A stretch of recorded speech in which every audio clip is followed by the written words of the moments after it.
ان الصلاۃ تنہی عن الفحشاء والمنکر، یقیناً نماز جو ہے بے حیائی کے کاموں سے اور منکر چیزوں سے روکتی ہے۔ اب کون سی نماز روکے گی؟ ہماری نماز نہیں روکتی۔ کیوں نہیں روکتی؟ ہماری نماز کی روح موجود نہیں۔ روح تو کیا دور آئے گی، ہمیں تو یہی پتہ نہیں ہوتا ہم پڑھ کیا رہے ہیں۔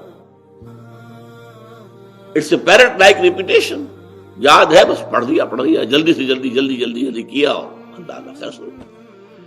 اور چونکہ اس وقت اس کا آپ کا ذہن جو ہے وہ اس کام میں مصروف ہی نہیں ہے کہ وہ سمجھے کہ آپ کیا کہہ رہے ہیں، لہذا خالی ذہن تو رہ نہیں سکتا۔ اس وقت آپ کے ذہن میں سب مسائل آ جائیں گے، دکان میں فلاں چیز کم ہو گئی تھی، مجھے خرید کے لانی تھی، فلاں معاملہ یہ تھا، فلاں جو ہے جو افسر نے وہ فائل کے بارے میں کہا تھا وہ ابھی تک تلاش نہیں ہو سکی ہے، وہ کرنی، وہ آ جائے۔ اس لیے کہ دماغ جو ہے خالی نہیں رہ سکتا۔ جب آپ کا دماغ نماز کے اندر انوالوڈ نہیں ہے تو ویکوم رہ نہیں سکتا اس دماغ میں، پھر وہ چیزیں آپ کی آئیں، اسی کے اوپر آپ کھڑے ہو کر زبان آپ کی پڑھ رہی ہوگی اور دماغ کہیں اور ہوگا۔ ایک تو وہ ہمارے ہاں کہاوت ہے کہ ہتھ کارول اور دل یارول، یہاں یہ ہے کہ زبان نماز کی طرف اور دماغ اپنے دھندوں کی طرف، تو وہ نماز کیا اثر کرے گی؟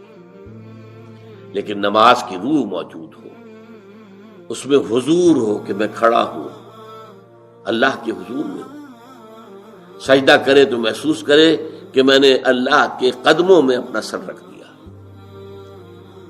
یہ کیفیت نماز کی ہے تو یقیناً وہ انسان کے کردار پر اثر انداز ہوتی ہے۔